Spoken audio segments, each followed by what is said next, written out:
The moment I heard the garage door close well past midnight, I knew something was off. "Work's been crazy," she said, her words a rehearsed melody. I wanted to believe her, to trust that the mounting hours at the office were just the ebb and flow of project demands. But the seed of doubt, once planted, is a relentless sprout. Dinner was cold, again, I mentioned, keeping my tone neutral, masking the cocktail of frustration and concern brewing inside. "Sorry, this new project with Tom is consuming all my time," she sighed, collapsing into the chair opposite me, avoiding eye contact. Tom, her new project partner, was becoming a frequent character in our nightly exchanges, his presence in our conversations overshadowing his physical absence. In an attempt to bridge the widening gap between us, I proposed, "How about we take a weekend trip? Just us, no work, no Tom." The idea hung in the air, a frail attempt at rekindling what was being smothered by unspoken tensions. "I can't," she replied too quickly, "the project deadline is looming. Maybe after." The pattern of late nights became punctuated by her phone lighting up with messages that elicited secretive smiles. Just Tom being silly about the project, she'd laugh off my raised eyebrows. But the unease settled in like an unwelcome guest. Then came the day I found the receipt, a romantic dinner for two, not on any of our recent date nights. My heart sank. It was a project celebration, she explained, her words smooth, practiced. But the celebration didn't include me, and her assurances did little to mend the cracks forming in my trust. Each excuse, each dismissal, felt like a brick in a wall she was building between us. A wall I couldn't see over, couldn't break through. The foundation of our life together, once solid, now felt like shifting sand beneath my feet. It was a Thursday, just shy of 6 p.m., when I decided to surprise Marla at work with dinner from that Thai place she loves. My gut churned with a mix of anticipation and anxiety as I navigated the familiar corridors of her office building, a steaming bag of pad thai and spring rolls in hand. I hadn't seen her workspace in months. Marla's project with the new guy, Jeff, had her burning the midnight oil more often than not. I missed her, missed us. Reaching her office, I knocked, waiting for that bright smile that used to light up my world. Instead, I found her desk, stark and impersonal, missing the collage of our life together that once claimed space beside her monitor. The framed photo from our last vacation, the silly caricature from the state fair, even the little succulent I'd given her for Valentine's Day, all gone. My heart sank. Had I missed a memo on office decor, or was this a message meant only for me? Before I could process further, Marla looked up, her expression a mix of surprise and, was that annoyance? "What are you doing here?" she asked, not unkindly, but with a distance that felt like miles. "I thought we could have dinner together, you know, like old times," I managed, feeling suddenly foolish with my bag of takeout. She glanced at her watch, then back at me, her eyes softening slightly. "I can't, babe, deadline's breathing down my neck. Jeff and I have to work this weekend to catch up." Her words, meant to explain, felt more like a chasm widening between us. I tried not to let my disappointment show. "We haven't really talked in weeks, Marla. Feels like I'm sleeping next to a stranger. Are we okay?" She sighed, a tired, drawn-out breath that seemed to carry more weight than the air it displaced. "I'm just stressed, that's all. We're fine. I'm fine. This project is just a lot." I nodded, though her words did little to ease the growing pit in my stomach. The ride home was a blur of streetlights and unanswered questions, the Thai food growing cold beside me. The days that followed were a testament to our crumbling reality. Our anniversary came and went without a whisper from Marla. When I brought it up, she blinked in genuine surprise before mumbling something about losing track of days because of work exhaustion. But the real gut punch came when I stumbled upon her phone, lighting up with a smirk. Marla laughed it off when I confronted her, insisting it was an inside joke about a client. I wanted to believe her, really, I did. But the laughter in her voice didn't reach her eyes, and those eyes, once so warm and open, were now shuttered and cool. Our conversations dwindled to nothing more than necessary exchanges, the warmth we once shared reduced to cold, functional sentences. Each word felt like a brick, building a wall between us that I couldn't scale, no matter how hard I tried. I missed my wife, the woman I married, but she was slipping through my fingers, and I was powerless to stop it. The night was cooler than usual, a relief from the sweltering summer days we'd been having. But the chill in the air was nothing compared to the ice forming in my gut as I watched her laugh, her head thrown back in a way that used to be reserved for me. There she was, my wife, with him. They were just entering the lobby of a hotel that screamed guilty pleasures and secret rendezvous. The kind of place we used to sneak off to when life seemed like an adventure waiting to be had, not the silent battleground it had become. I waited until the following morning, the images from last night burning behind my eyes, refusing to be blinked away. The confrontation was inevitable, like a storm that had been brewing on the horizon for months. I saw you last night, I began, the words tasting like ash in my mouth. Her reaction was immediate and defensive. Saw me where? What? Do you have me followed now? The accusation stung, more so because of the disbelief that clouded her features. At the hotel, with him, I pushed on, needing her to understand the depth of betrayal.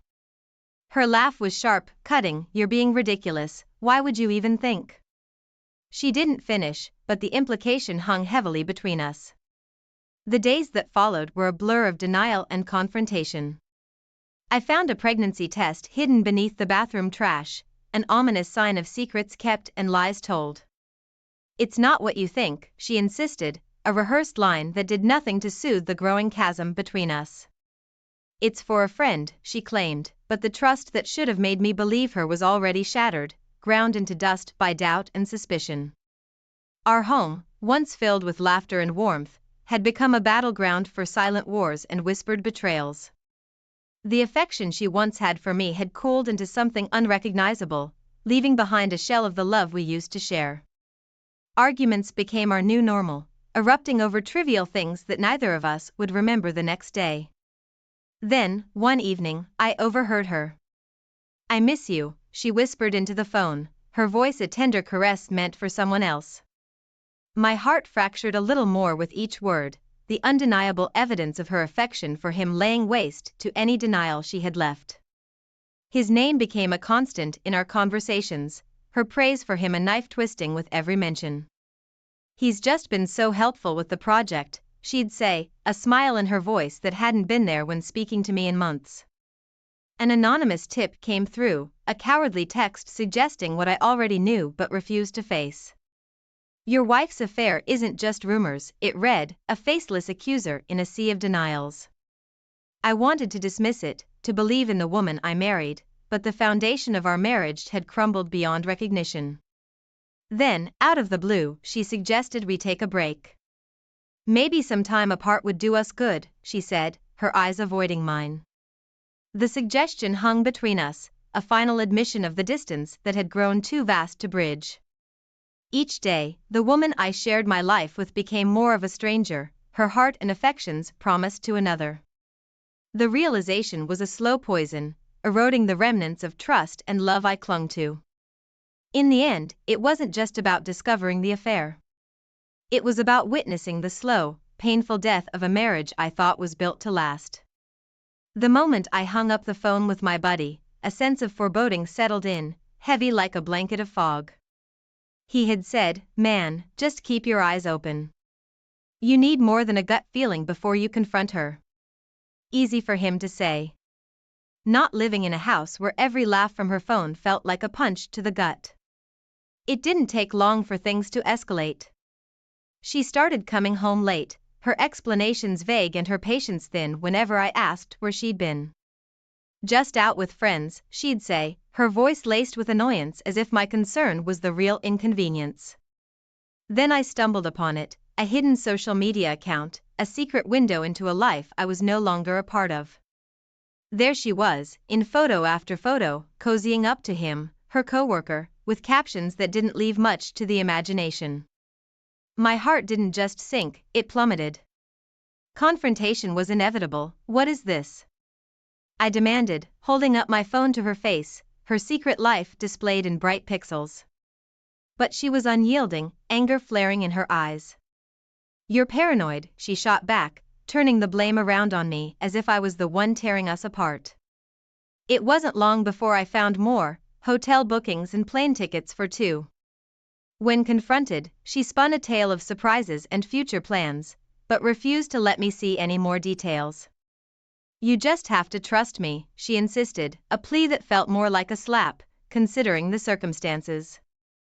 Trust, however, was a ship that had already sailed and sunk. Driven by a desperation I couldn't name, I did something I never thought I'd do. I took one of her prenatal visit documents and sent it off for a paternity test. The results came back like a verdict in a trial I didn't remember signing up for: non-paternity. The child she was carrying wasn't mine. Each discovery, each lie, was a thread unraveling the life we had built together. Yet, with every thread pulled, I felt not just the unraveling of our marriage but the disintegration of the man I thought I was: trustful, loving, but now, just a spectator in the demolition of his own happiness. The numbers didn't add up. Staring at the joint account statement, my stomach churned. Her spending had spiraled out of control, and when I'd ask, her explanations were as thin as the paper in my hands. "Just some things for the house," she'd say, avoiding eye contact, her voice a little too casual. I started to feel the distance not just in our home, but among our friends too. It was subtle at first, a cancelled dinner here, an unreturned call there. Then, the avoidance became unmistakable. Our once close-knit group seemed to dissolve overnight, leaving me stranded on an island of whispers and sideways glances. "Everything okay with you guys?" they'd ask, their eyes darting away too quickly.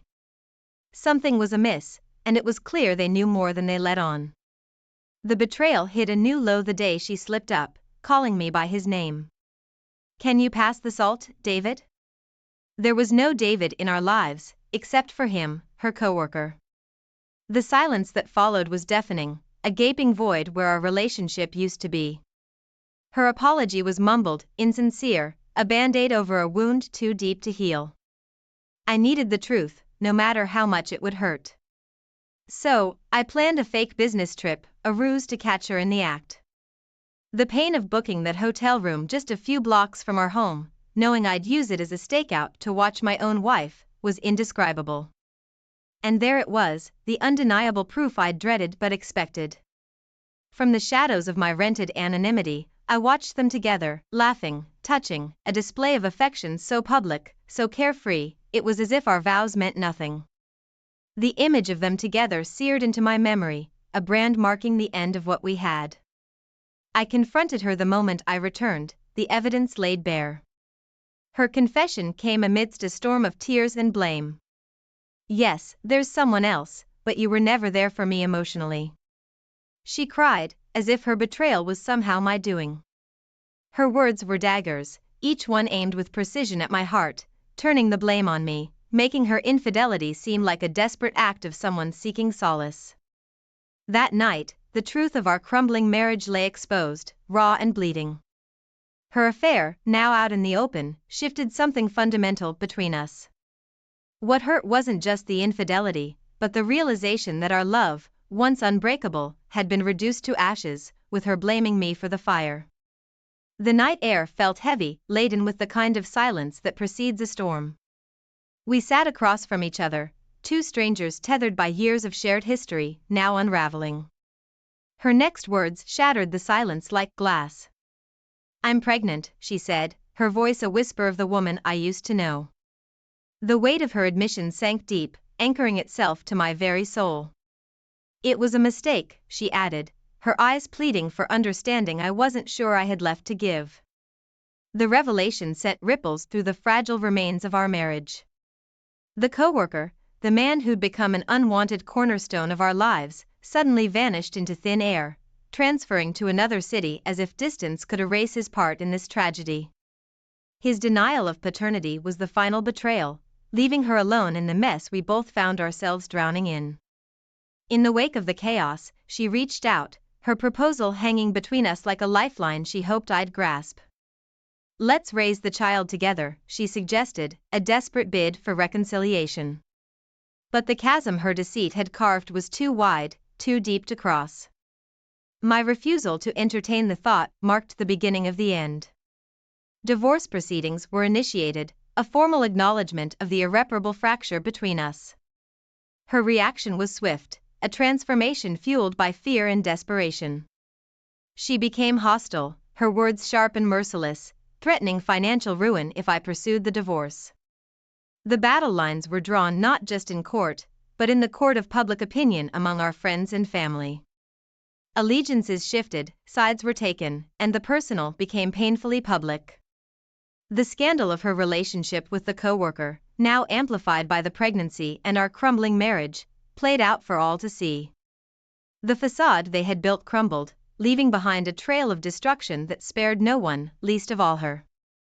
Through it all, the realization that the love I once harbored had been replaced by a profound sense of betrayal and deception was the hardest pill to swallow. The process, marked by legal battles and public scrutiny, was a crucible, burning away any remnants of what we once had. In the end, the divorce wasn't just the dissolution of our marriage, but a liberation from a web of lies too tangled to salvage. The relentless buzz of the alarm clock pierced through the early morning silence, a cruel reminder of the day ahead. Lying in bed, the weight of the world felt heavy on my chest, a physical manifestation of the stress that had become my constant companion. My health had taken a nosedive, a casualty of the war that my life had become. Each day was a battle, not just in the courtroom, but within myself, fighting against the tide of emotions that threatened to consume me. Work became an impossible task. The focus and dedication that had once defined my career now eluded me, lost in a fog of anxiety and sleepless nights. My colleagues' concerned glances were a silent testament to my unraveling state, a stark contrast to the man I once was. In court, she wielded my deteriorating health and work performance like a weapon, a sharp blade aimed directly at my vulnerabilities. Her words painted me as unreliable, unworthy of the assets and rights we once shared. The emotional distress clouding my judgment, I made decisions that would haunt me, concessions that cost me dearly. The coworker, once a central figure in our tumultuous narrative, vanished from her life as swiftly as he had entered. His departure left her to navigate the storm of pregnancy and public scrutiny alone, a solitary figure in the aftermath of our shared destruction. In a twist that would have once seemed unimaginable, she came back to me, her pleas for reconciliation echoing in the empty space between us. "I've changed," she claimed, her eyes searching mine for a flicker of the love that had once bound us together. But the well had run dry, and I turned her away, the finality of our end cemented in the silence that followed. The fallout of our split rippled through the family, straining the bonds with my children, who struggled to find their footing in the shifting sands of our reality. Their pain was a sharp reminder of the collateral damage, innocent bystanders in a war they never asked to be part of. She faced a loneliness that mirrored my own, her social circles dwindling as friends chose sides, leaving her isolated in the wake of our public demise. Financial struggles followed, a bitter harvest of the seeds sown in our battles against each other. And so, I stood alone, the dust of our shattered lives settling around me. The victory in divorce felt hollow, a Pyrrhic win that cost me more than I was willing to pay. Surrounded by the remnants of the life we built, the loneliness was a tangible thing, a constant reminder of the price of revenge. In the quiet moments, the truth whispered to me, a bitter pill swallowed in the dark. My quest for justice had led me here, to a place of regret and solitude. The realization of my downfall was a cold comfort, the understanding that in seeking to right the wrongs, I had lost not just my wife and the life we shared, but a part of myself that I would never. "All right, guys, let me tell you about this one time, right?" So there I was, chilling on my couch, living the dream with my wife, Emma. Man, she's something else. Always busy with something or the other, never just sitting down. Me, I'm more of a take-it-easy kind of guy. So one day, out of nowhere, I get this genius idea. I'm like, "Emma babe, how about we take a break? Like in the movies, shake things up a bit." I thought I was on to something big, really. Now Emma, she's got this look, right? Like she's thinking real hard about something, but I just brushed it off. I mean, what's the worst that could happen? We'd miss each other like crazy, have a big romantic reunion, and bam! Back to our usual cozy life. So I'm patting myself on the back, thinking I'm the smartest guy in the room. Giving us this chance to, I don't know, rediscover the spark or whatever. Emma, she starts doing her own thing more and more. She's out with friends, picking up new hobbies, and I'm thinking, great, she's having fun. This break thing is working like a charm. And man, she starts changing a bit, you know? She's smiling more, looking all confident and stuff. And I'm like, yeah, she's getting all dolled up for me. I mean, why else, right? I was living the life, hanging with you guys, playing video games, having the whole bed to myself. It was like being back in college, but with better food. I gotta say though, I started noticing she's not around as much. Sometimes I'd come home and she wouldn't be there. But hey, no biggie, right? We were on a break, that's what people do. They go out, do their thing. She's probably missing me like crazy. But here's the kicker, guys. She's not just hanging out. She's like meeting new people, doing stuff she never did before.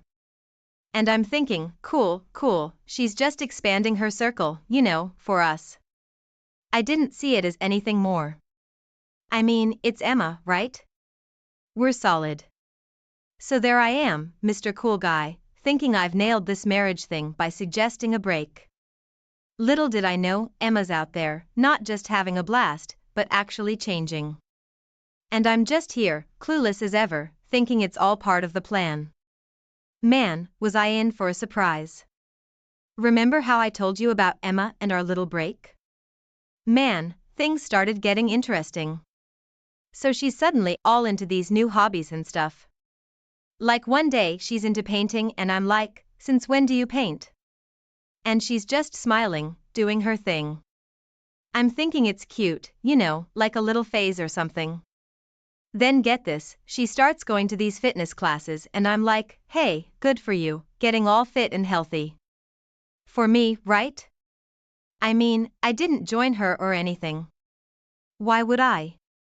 The couch and I have a pretty serious relationship going on, you know?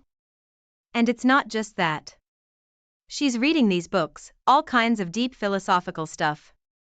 And I'm like, whoa, babe, that's some heavy reading. She's just nodding, lost in her world. I didn't get it, but hey, if it makes her happy, right? I'm all for it.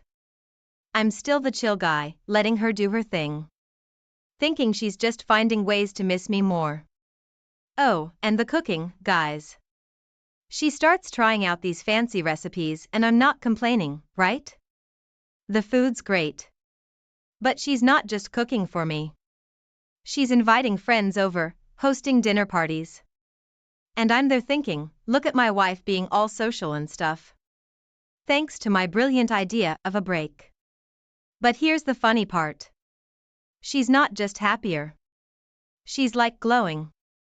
And I'm there patting myself on the back, thinking I'm the reason for all this joy. Like, yeah, she's so happy because of our break. I'm such a genius. She's also talking about things she never mentioned before. Dreams, ambitions, stuff I didn't even know she cared about. And I'm nodding along, pretending to listen. But really, I'm just waiting for her to finish so we can watch some TV. I mean, that's what we usually did, right? Guys, I was so out of it. I thought she's doing all this to impress me or something. Like when the break's over, she'd be all, look how cool I've become for you. I didn't get it, not even a bit. It was like she was this whole new person and I'm just there. Same old me, thinking it's all just a fun little game. Sit tight, because this is where it gets even crazier. So Emma, my wife, she's now all about making new friends and stuff. I mean, she's always been friendly, but this was next level. She's meeting people from her painting classes, her book clubs, and God knows where else. And I'm like, cool, cool. She's getting out more. it's all good. But here's the kicker. She's not just hanging with any random folks. These are like, I don't know, fancy people? Like some are from her gym, some she met at these art shows and others. Well, they're from her work stuff. She's even chatting with people from overseas. I'm thinking, whoa, since when did Emma become Ms. International? And you know what? I'm not even worried. I'm like, they're just friends, right? Nothing to sweat about. I mean, I've got you guys. She's got her pals. Fair game. But these aren't just beer and pizza friends like us. They're talking about business, art, and all these big ideas. Way over my head, but I'm not bothered. I'm the chill guy, remember? So one day she's off to some fancy networking event. She's dressed up, all sharp, looking great. And I'm there on the couch, pizza in hand, cheering her on. Go get them, Tiger. I yell, thinking it's all just fun and games. I mean, why would I join her? That's her thing, and I've got my thing. Which at that moment was a marathon of my favorite show. But get this, she's not just schmoozing. She's making connections like serious business stuff. People are offering her opportunities, advice, you name it. And she's loving it. She comes home all excited, telling me about this person and that person. And I'm nodding, pretending to understand. But really, I'm just thinking about the next episode on TV. I mean, sure, she's happy. But in my head, it's just a phase. She's just getting it out of her system. I even joked with her, when you're done playing businesswoman, let's go for a beer, yeah? I thought I was being funny. She just smiled and went on about her day. Guys, I was so clueless. I thought these were just her new buddies, like a hobby or something. I didn't see it as anything serious. Just Emma being social, finding new ways to pass the time while we're on our break. Little did I know, she wasn't just passing time. She was building a whole new world for herself. And me, I was just sitting there, missing the whole show. Hey there, dear readers. I hope you're as hooked on this journey as I was living it. Before we dive into the next chapter of this roller coaster story, I've got a small favor to ask. If you're enjoying this tale of love, adventure, and unexpected twists, how about showing some love? Hit that like button to let me know you're on board. It's a simple click for you, but it means the world to me. It's like a virtual high five, telling me to keep the stories coming. And hey, why stop there? Go ahead and hit subscribe too. Trust me, you don't want to miss what's coming up next. Subscribing will keep you in the loop, so you're always the first to know when a new chapter drops. Plus, it's a great way to support this storyteller on his quest to keep you entertained. So, take a quick second to like and subscribe. Done? Awesome. Now buckle up and let's jump back into the story. The next chapter's waiting, and trust me, you don't want to miss a beat of what's coming up next. So dudes, here's where things start getting a bit wacky. Emma, right? She's changing, and I mean really changing. She's got this new style, new confidence, and she's talking about stuff I've never even heard of. And me? I'm thinking all this is thanks to our little break. Genius move on my part, huh? I start telling everyone, man, this break thing? Best idea ever. Look at my wife. She's turning into this superwoman for our marriage. I'm patting myself on the back, feeling like the mastermind of relationships.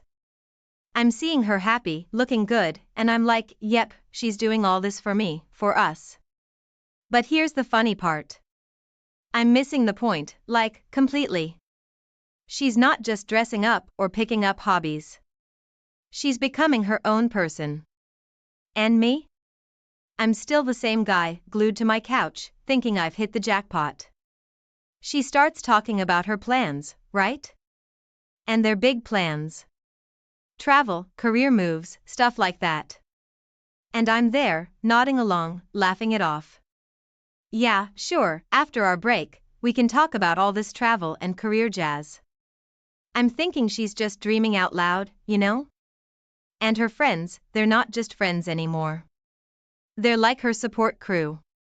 They're encouraging her, pushing her to do more, be more. And I'm still in the dark, thinking they're just her new coffee buddies or something. One night, we're at this dinner party she throws, and I'm trying to be Mr. Cool husband. I'm bragging to her friends. See how happy my wife is? All thanks to our little break. And they're looking at me like I've grown a second head. I'm oblivious, just laughing, pouring another drink, living in my bubble. Then this one guy at the party, he asks Emma about her plans. And she starts talking, really talking, about her ambitions. And I'm just standing there, beer in hand, thinking, wow, she's got some wild ideas. But hey, once the break's over, we'll get back to normal, right? Guys, I had no clue. Emma was on this whole other level, and I'm just there thinking it's all a show for me. I didn't get that she wasn't just changing for our marriage. She was changing for herself. And me? I'm just the guy who thought he had it all figured out. Talk about being clueless. All right, fellas, grab your beers, because this is where it gets really interesting. So Emma's been on this whole self-improvement gig, right? And then, boom, she lands this massive career opportunity. I mean, it's big, like life-changing big. But you know me, I'm still lounging around, thinking it's just another one of her hobbies or something. She comes home one day, all excited, telling me about this huge project she's leading at work. And I'm like, that's great, honey. But inside, I'm thinking, she'll be over it in a week. I mean, I'm supportive, but I'm not exactly jumping up and down. It's work, right? How exciting can it be? But here's the catch. It's not just a project. It's her dream project, something she's been wanting for ages. And I'm there, nodding, but not really getting it. She's talking about the impact it'll have, the recognition she'll get, and I'm just wondering what's for dinner. She starts spending more time at work, coming home late, and I'm feeling a bit neglected, you know? I even joked about it. What, am I just your side guy now? I thought I was being funny. She didn't laugh much, though. Just smiled and kept on with her work. And guys, you should have seen her. She was in her element, like she was born for this. Her friends were all cheering for her, and I'm just there, not really getting the fuss. I mean, it's work, right? We all do it. But she was on another level. I remember this one evening, she was preparing for this big presentation, and she asked for my opinion. And I, being the great husband I am, said, looks good to me, without even looking up from the TV. She just sighed and went back to her work. I thought I was being supportive. I mean, I didn't say anything bad, right? But here's the kicker. She nails it. The presentation's a hit. Her bosses are thrilled, and she's the star of the office. And me? I'm like, great job, babe. But I'm still not seeing the big picture. I'm thinking it's just another day at the office. She starts getting more respect, more responsibilities, and I'm still treating it like it's nothing special. I mean, I'm happy for her and all, but I'm not really understanding how big of a deal this is for her. I'm just the same old guy, thinking it's all part of the routine. So, there she is, climbing up the career ladder. And I'm just there, stuck on my couch, thinking everything's the same. Man, was I missing out on the real story? Guys, you won't believe what happened next.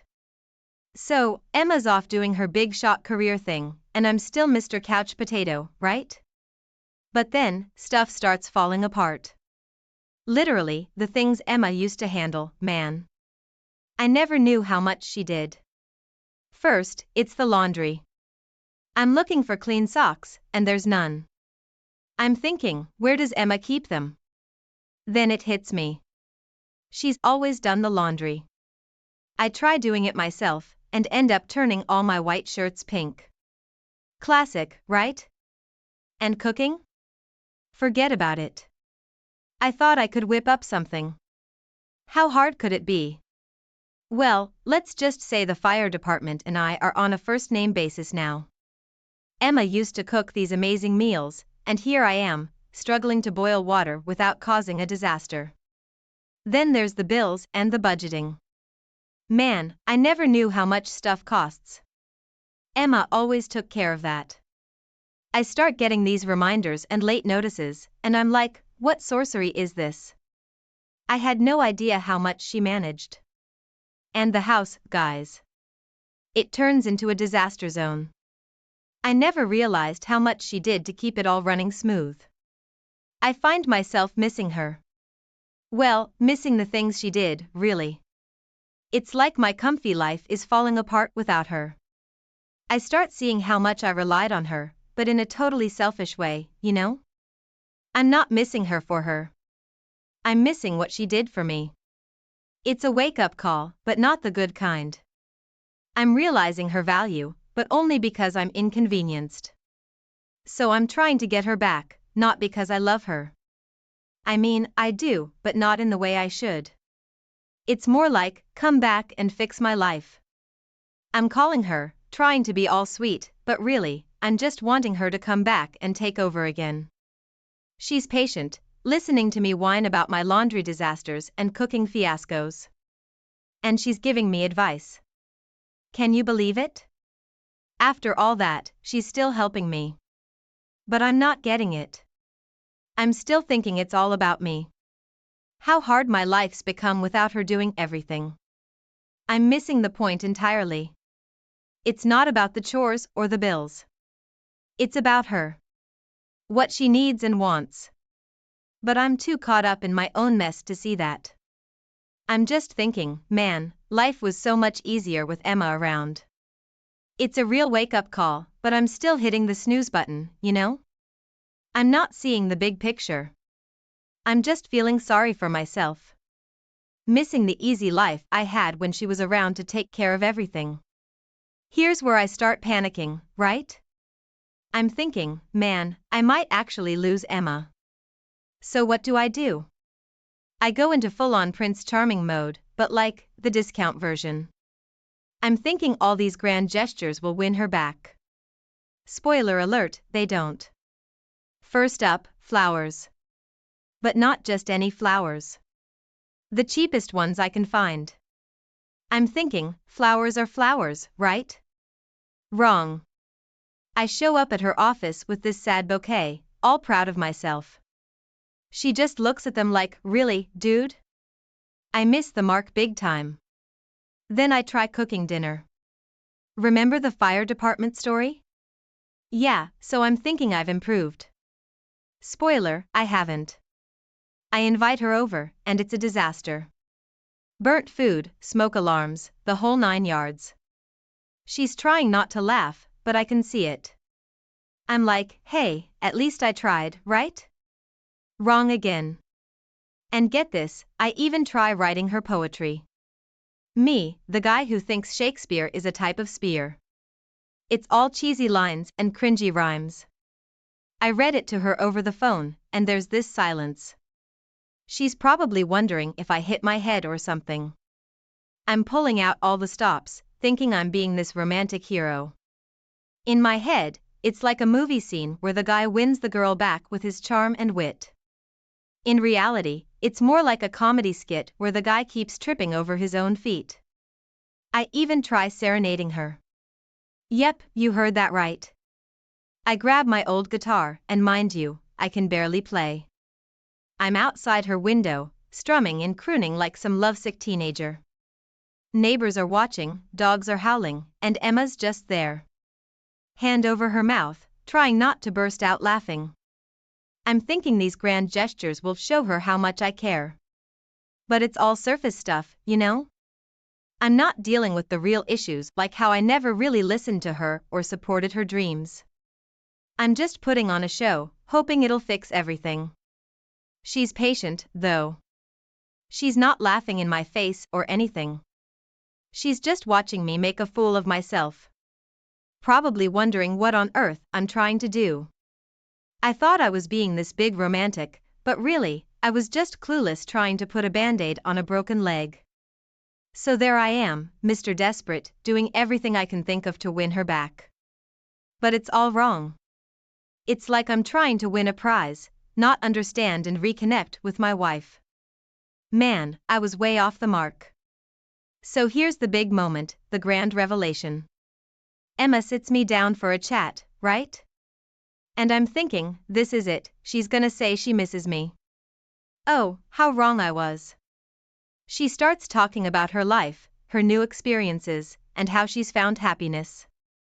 And I'm there, nodding, but in my head, I'm like, okay, when's the part where she says she wants me back? But guys, that part never comes. She's telling me about her independence, her growth, how she's discovered so much about herself. And I'm just sitting there, waiting for the punchline, but there's no punchline, she's serious. In my typical fool's paradise, I'm thinking this is just a game, right? Like she's playing hard to get. So I start laughing it off. Ah, you got me there, babe. So when are you coming back? And she just looks at me, this look of, I don't know, disappointment, frustration, maybe both. She tries to explain it's not a game, this is real for her. She's found this new sense of purpose, and it doesn't necessarily include me. And me, being the king of denial, I'm still not getting it. I'm thinking, she just wants me to fight for her, like in those romantic movies. So I go into overdrive, right? I'm like, I'll fight for you, Emma, I'll do whatever it takes. I'm expecting her to swoon or something, but she doesn't. She's just tired, man. Tired of me not getting it. She's talking about how she's changed, and I'm still there, stuck in the past, thinking we can just go back to how things were. I'm not seeing the woman in front of me. I'm seeing the woman I want her to be. It's like she's speaking a foreign language. She's saying one thing, and I'm hearing another. I'm completely missing the point. She's moved on to this whole new chapter in her life, and I'm still on the first page, thinking it's all about me. Guys, I was a fool, a total absolute fool. She's laying her heart out, being honest about her feelings, and I'm treating it like it's just a challenge for me to win. I'm not listening to her. Not really.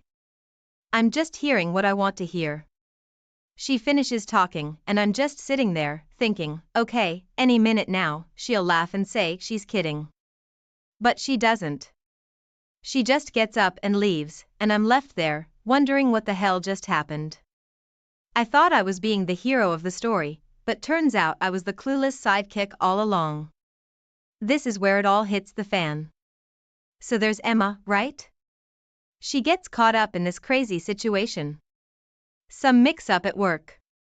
Something about a project gone wrong, looks bad, real bad. And me? I see my golden ticket.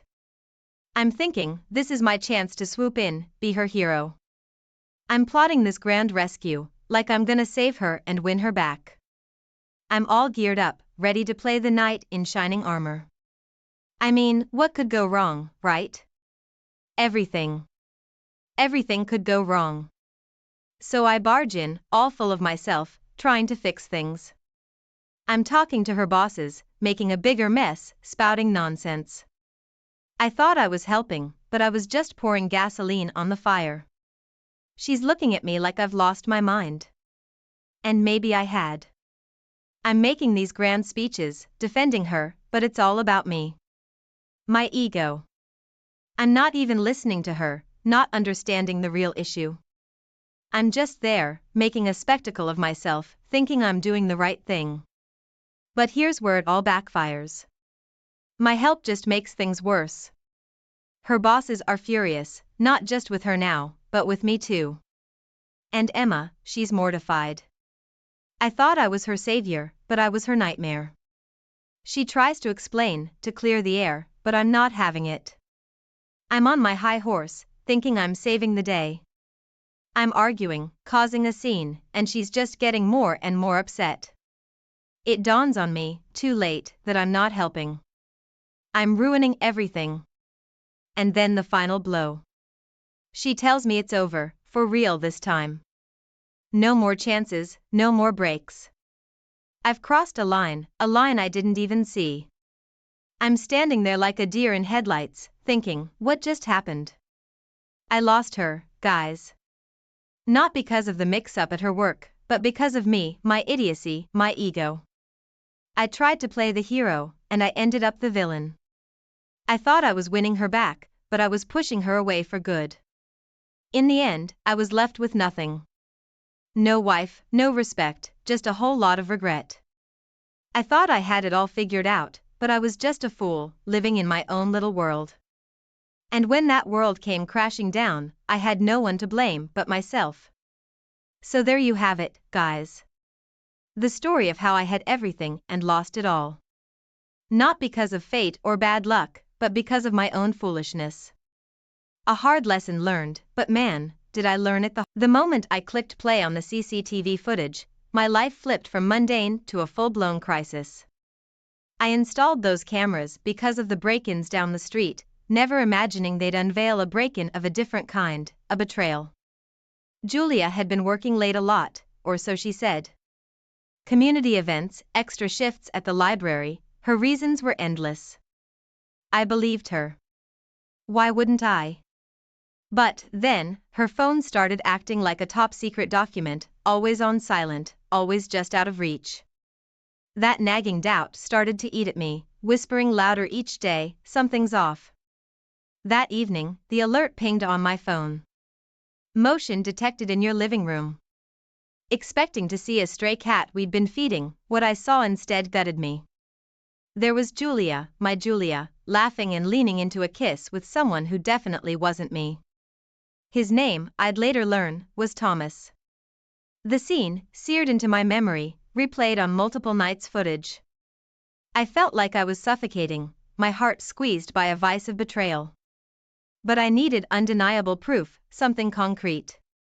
Digging through her purse felt like the ultimate betrayal on my part, yet the receipts for dinners, the little gifts, the hotel bookings screamed the truth I couldn't deny any longer.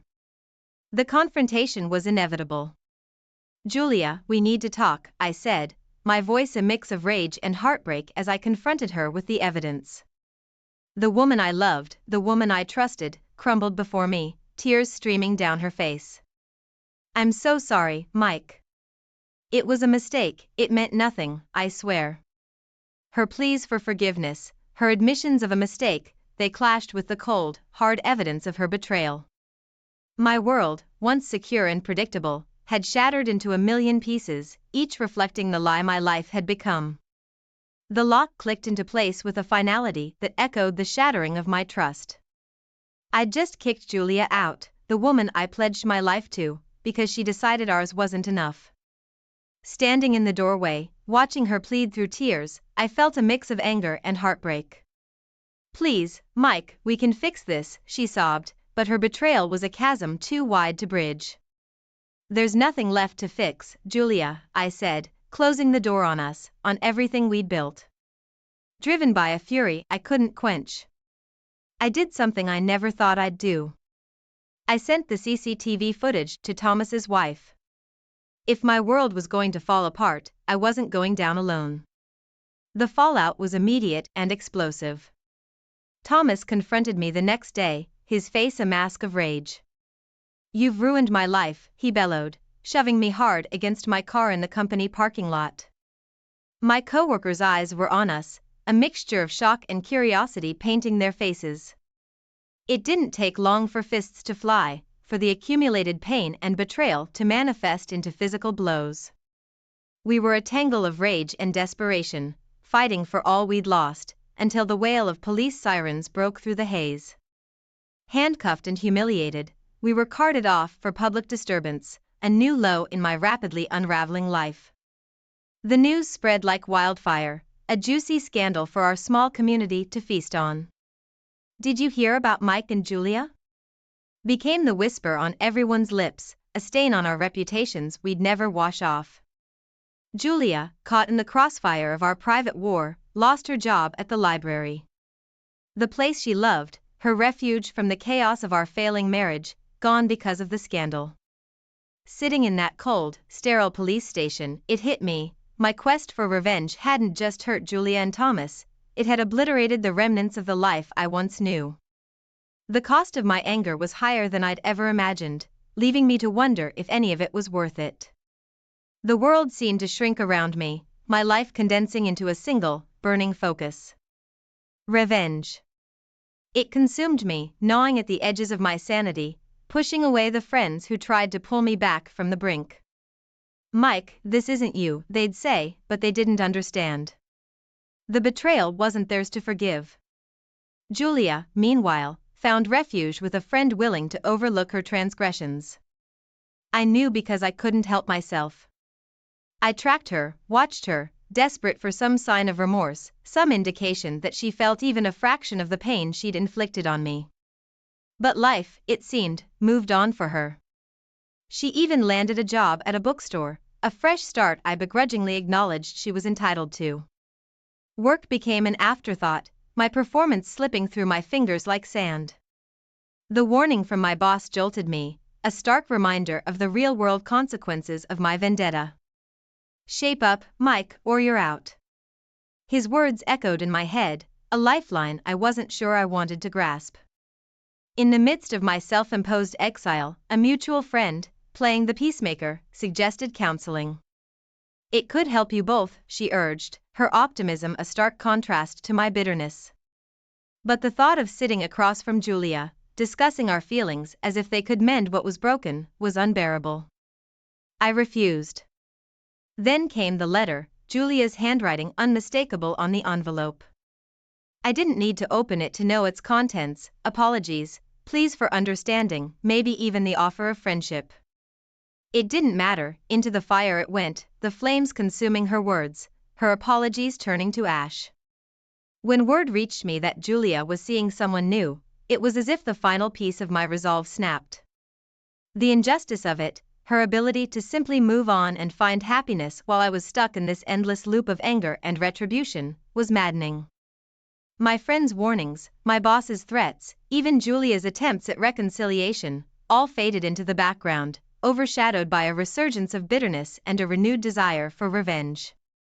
The world I'd known, the life I'd built, was unrecognizable now, transformed by a cascade of choices driven by betrayal and a quest for vengeance that promised no satisfaction, no matter the outcome. I never thought I'd be the guy sculpting around in the dead of night, fueled by a toxic mix of rage and despair. Yet, there I was, key in hand, etching my hurt into the paint of Julia's car. It was a moment of madness, a tangible mark of my pain, but as the first light of dawn caught the gleam of the scratched metal, reality crashed down on me. The act, meant to deliver a final blow to Julia, was instead captured in high definition by the watchful eye of a CCTV camera perched innocently above. The police didn't knock, they banged, a relentless sound that matched the pounding in my head. Handcuffed and hauled away, I realized this was more than just a rock bottom, it was a new, unimaginable low. The job that I'd clung to, the last vestige of my previous life, vanished with my arrest, leaving me adrift in a sea of my own making. Meanwhile, Julia found solace in the arms of another, her happiness blossoming even as mine withered. The irony wasn't lost on me. In my quest to make her feel a fraction of my pain, she had moved on, leaving me to wallow in the consequences of my actions. The news of Julia's decision to leave the city with her partner was a cold splash of reality. My actions hadn't anchored her to me, they had severed the last ties that bound us. In a last-ditch effort to salvage a shred of dignity, I went to her, a man broken by his own doing. "Julia, please, I'm sorry," I stammered, standing at her doorstep, a place I once called home. But the door that opened wasn't the gateway to forgiveness I'd hoped for. Julia, stronger and more resolved than I'd ever seen her, didn't hesitate. "Mike, it's too late. I've moved on. You should, too." Watching her drive away the next morning, the finality of our severed ties hit me with the force of a freight train. The love of my life, the woman I vowed to protect, was gone, leaving me with nothing but the ruins of the life I'd destroyed. The road to redemption seemed insurmountable, a path marred by the wreckage of my own making. As her car disappeared into the distance, a sobering thought settled in my heart. The cost of my actions was far greater than I ever imagined, a price paid not in moments of anger, but in the endless stretch of what remained of my life. The night I found myself alone, staring at the empty walls of what used to be our bedroom, the weight of my actions finally sank in. It was in that hollow silence, with the echo of my mistakes for company, that I realized something had to change. I was at rock bottom, jobless, friendless, and now, without the woman I once vowed to spend my life with. The path to self-destruction I'd walked down on had led me here, and it was time to find my way back. I started therapy the following week, a decision that felt like admitting defeat but ended up being my first step towards redemption. Sitting in that small, too bright room across from a stranger who promised nothing but a safe space to unravel, I began to unpack the anger, the loss, and the myriad of emotions I'd bottled up. It wasn't just Julia's betrayal, I found myself admitting out loud, the words tasting bitter but necessary. I played a part in our downfall, too. Reconnecting with old friends proved harder than I anticipated. The phone calls were awkward, the apologies stumbled and often met with silence. I'd burned bridges, acted out in ways that left deep scars, and while some offered cautious forgiveness, others were not so willing to forget. It was a tough pill to swallow, acknowledging the friendships I'd sacrificed on the altar of my vengeance. In search of an outlet, a way to make sense of the chaos I'd created, I started a blog. Typing out the first post felt like speaking into the void, but as I continued to share my journey, raw and unfiltered, the void began to talk back. Comments trickled in, from people who'd been through their own battles with betrayal, with revenge. There was solace in our shared experiences, a community of strangers finding comfort in each other's stories. News of Julia's engagement reached me through the grapevine of mutual friends, a bittersweet pill that forced me to confront the final remnants of what could have been. She was moving on, finding happiness in a new life far removed from the wreckage of ours. It stung, yes, but beneath that sting was a flicker of something else, hope. Hope that moving forward was possible, not just for her, but for me too. As I continued to write, to reflect, and to heal, my blog morphed into something bigger than my own story. It became a beacon for those navigating their own dark waters, a reminder that redemption was within reach if you were willing to work for it. And as Julia built her future with someone else, I began to construct one for myself, grounded not in revenge or regret, but in understanding, forgiveness, and the promise of new beginnings. The day I walked into the local charity to volunteer, it was like stepping into a different world. A world where my past mistakes and heartaches didn't define me. Here, I was just Mike, a guy trying to make a difference. It felt good, real good. Helping out at the shelter, seeing the direct impact of my actions on others' lives, it gave me a sense of purpose I hadn't felt in a long time. It was during one of these volunteer shifts that I met Anna. She was different from anyone I'd known, her kindness and genuine interest in those around her drawing me in. We started slow, coffee dates that turned into long walks, conversations that delved deeper than I'd gone in years. She knew my story, the blog made sure of that, but she saw beyond it, to the man I was becoming. For the first time in a long while, I allowed myself to entertain the possibility of love again. Then, out of the blue, Thomas reached out. The last person I expected to hear from, yet there he was, on the other end of the line, his voice heavy with his own burdens. "Mike, I need advice," he said, a vulnerability in his tone I'd never heard before. We met up, two men linked by a shared history of mistakes and consequences. Our conversation was long and raw, filled with admissions of fault and the desire to change. I shared my journey, the painful process of letting go of anger and moving towards forgiveness.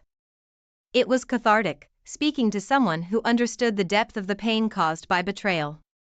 Thomas left that meeting with a resolve to fix the bridges he'd burned, inspired by the changes he saw in me. It was a reminder of how far I'd come, not just in healing myself, but in reaching a place where I could help others on their path to redemption. That encounter led me to start a support group for men grappling with betrayal in the lure of revenge. What began as a handful of guys sitting around a coffee table, sharing their stories, grew into something larger. We became a community, a place where men could come to find understanding, support, and a way forward. The support group's growth was a testament to the need for a space where men could express their vulnerabilities and work through their pain without judgment. It was rewarding, watching the group evolve, seeing firsthand the healing power of shared experiences and mutual support. Through volunteering, finding love, connecting with Thomas, and starting the support group, my life had taken a turn I never anticipated. Each step forward was a step away from the man I used to be, towards a future filled with hope, love, and the promise of new beginnings. The day I realized I was genuinely happy again, it hit me like a burst of sunlight through a long overcast sky. There I was, laughing and planning a future with Anna, a woman who walked into my life when I was convinced I'd never find love again. Our relationship wasn't just about the romance, it was built on a foundation of trust, open communication, and a deep understanding of the value of second chances. We'd been through our respective storms, but together, we found our calm. The moment I proposed to Anna, it was nothing like the grand gestures you see in movies. It was intimate, just us, in our little living room that had become a home filled with love and new memories. The simplicity of it all underscored the profoundness of our journey. "Will you marry me?" I asked, my voice steady but my heart racing. Her yes was a whisper, but it echoed like a shout of joy in my heart. Meanwhile, Julia had found her own path to happiness, marrying her partner in a ceremony in her new city. The news reached me not as a sting, but as a soft closure to a chapter-long close. She deserved happiness, just as I had found mine. Reflecting on the past, I realized the journey from the depths of despair to where I stood now was not just about moving on, it was about transforming my pain into something positive. My blog, once a personal outlet for my anguish and regret, had morphed into a lifeline for others grappling with their darkness. Compiling those entries into a book felt like the next step, a way to reach out and offer hope on a larger scale. The book's success took me by surprise. It became a bestseller, resonating with people far beyond my initial circle. Speaking engagements and workshops followed, allowing me to advocate for mental health and the healing power of forgiveness. My story, once a source of personal shame, had become a beacon of hope for others. Then came the day Anna and I welcomed our child into the world, a tangible symbol of new beginnings and the love that had grown between us.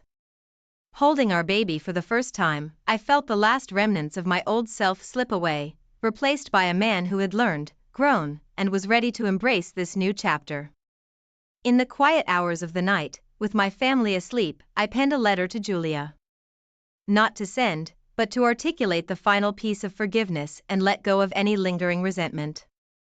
It was my way of acknowledging our shared past, thanking her for the lessons learned, and officially closing that door to open another fully to my future. As I sealed the letter, placing it in a drawer, a sense of peace enveloped me. I was ready to move forward, not just for myself, but for Anna, our child, and the many lives I hoped to touch with my story. My journey from despair to redemption was complete, but the path to helping others had just begun. With hope, gratitude, and a heart open to all the possibilities the future held, I stepped into the dawn of a new day, ready to write the next chapter of